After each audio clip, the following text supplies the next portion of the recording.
본문은 주님께서 우리가 방금 듣고 읽은 것처럼 구약 성경이 성취된 것을 예수님께서는 이미 예언적으로 말씀하셨습니다.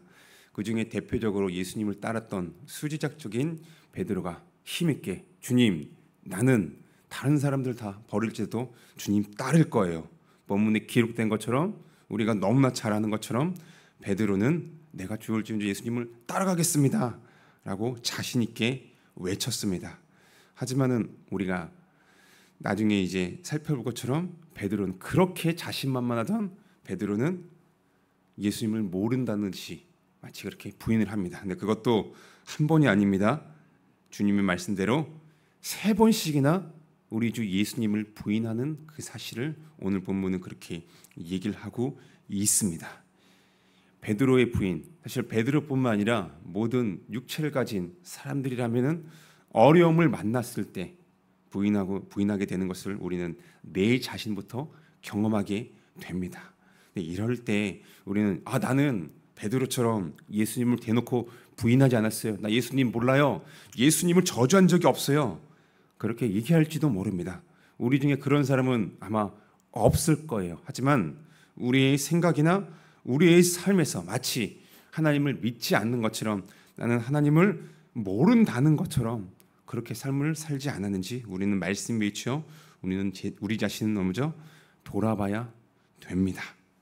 근데 왜 우리는 하나님을 믿는다고 고백하면서도 부인하게 될까요? 딴 게 아니죠. 우리가 구원을 받았지만은 우리가 하나님을 잘 믿고 따를 수 있도록 세상은 결코 가만두지 않습니다. 지금도 세상에서 역사하고 있는 사탄이 있기 때문에 우리가 하나님을 잘 믿고 따를 수 있도록 예수님만 바라보며 나아갈 수 있도록 그렇게 그냥 두지 않잖아요. 우리는 그것을 경험적으로 잘 알고 있습니다. 근데 어떤 사람들은 그렇게 얘기할 수 있어요. 나는 그래도 의지가 강하다. 나는 베드로처럼 아니면은 다른 사람들처럼 예수님을 결코 부인하지 않을 거야. 자신만만할 수도 있습니다. 또는 말씀의 은혜가 너무나 커요. 은혜를 많이 받았습니다. 그럼 우리는 어떻게 해요? 하나님, 그렇습니다. 내가 이제 앞으로 하나님의 말씀대로만 살겠습니다. 주님 붙잡고 살겠습니다. 우리가 지난주에 그 사랑 먼저라는 주제로 우리는 전교인 수련을 했습니다. 이런 피드백 내용들을 보면은 여러 가지 이제 크게 2가지 중에 하나가 말씀의 은혜가 컸어요. 진짜로 그렇게 적혀 있었습니다. 근데 어떻습니까? 은혜 분명히 받았습니다. 하나님의 사랑 어떠한지, 그래 내 옆에 있는 형제자매 다시 한번 우리가 사랑하자, 그렇게 다짐했습니다. 일주일이 지났습니다. 우리의 모습은 어떠했습니까? 여기 있는 저부터가 그러지 못했습니다. 마치 그 말씀을 못 들은 것처럼 수련의 장을 나오자마자 그 말씀이 사라지게 된 역사가 제 안에 있었습니다. 그것처럼 우리가 신앙생활을 할 때 나의 어떤 감정, 찬양할 때 기쁩니다. 말씀에 은혜가 있으면 너무나 황홀해요. 그래서 이제 다시는 내가 전에는 넘어졌지만은 예수님을 나의 삶으로 부인하고 모른 척을 했지만은 이제는 다시 넘어지지 아니하리라, 그렇게 다짐을 합니다. 나의 감정과 의지가 결합돼 가지고 이제는 정말 신앙생활을 잘할 수 있을 것 같아요. 본문에 그 기록된 베드로는 예수님을 강력하게 그것도 3번이나 부인했지만은 나는 그렇지 않을 거라고 다짐하며 나아갑니다. 근데 우리는 시간이 지나면은 그 은혜를 잊어버리고 여러 가지 유혹과 내 안에 있는 죄성 때문에 예수님을 입술로 우리는 부인하지 않을 겁니다. 하지만은 우리의 삶에서 가정과 직장, 교회 이곳에서 마치 베드로처럼 우리는 그렇게 삶을 살 때가 있습니다. 이것을 보면은 우리는요, 하나님을 믿고 따르는 신앙생활은 나의 힘으로나 의지, 결심으로 되는 것이 결코 아닙니다. 물론 우리가 결단기도를 할 때 하나님 도와주세요 할 수 있습니다. 하겠습니다. 그런 결단기도 필요하긴 합니다. 하지만요, 그것은 어디까지나 우리가 하나님의 은혜를 먼저 전제하고 신하는 가운데 하나님 도와주세요, 나의 힘으로 나아갈 수가 없습니다. 주님을 따를 수가 없습니다.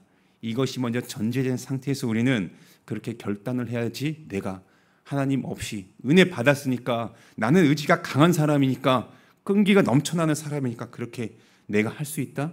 그렇게 우리는 신앙생활을 할 수가 없습니다. 자신만만했다. 그러면은 분명히 베드로처럼 나도 모르게, 아니면 오히려 베드로처럼 떵떵 걸었지만은 예수님을 부인하는 모습을 우리는 겪게 될 수도 있습니다. 그래서 우리가 오늘 이 시간 기도할 때 다른 것이 아니라 지금까지 우리가 신앙생활했고 앞으로도 신앙생활할 때 나의 어떤 감정이 앞서고 나의 의지, 결심이 앞서는 것이 아니라 우리가 찬양했잖아요. 하나님의 은혜로 우리는 무엇을 받았습니까? 죄로부터 구원을 받았습니다. 구속함을 받았어요. 그 이후에도 3절에서 성령께서 우리에게 뭘 주십니까?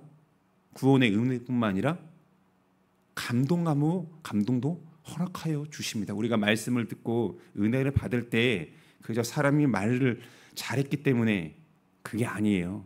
성령님께서 그를 통해서 말씀을 들려주셨고 그 말씀을 듣는 우리들에게 감동을 허락하여 주셨기 때문에 우리는 은혜를 받는 겁니다. 이것처럼 우리가 신앙생활을 오늘도 잘할 수 있다. 여전히 부족하지만은 우리 주 하나님을 부인하지 않고 그래도 신앙생활을 가정과 직장, 교회에서 잘할 수 있다. 하나님의 은혜가 이미 깔려 있는 겁니다.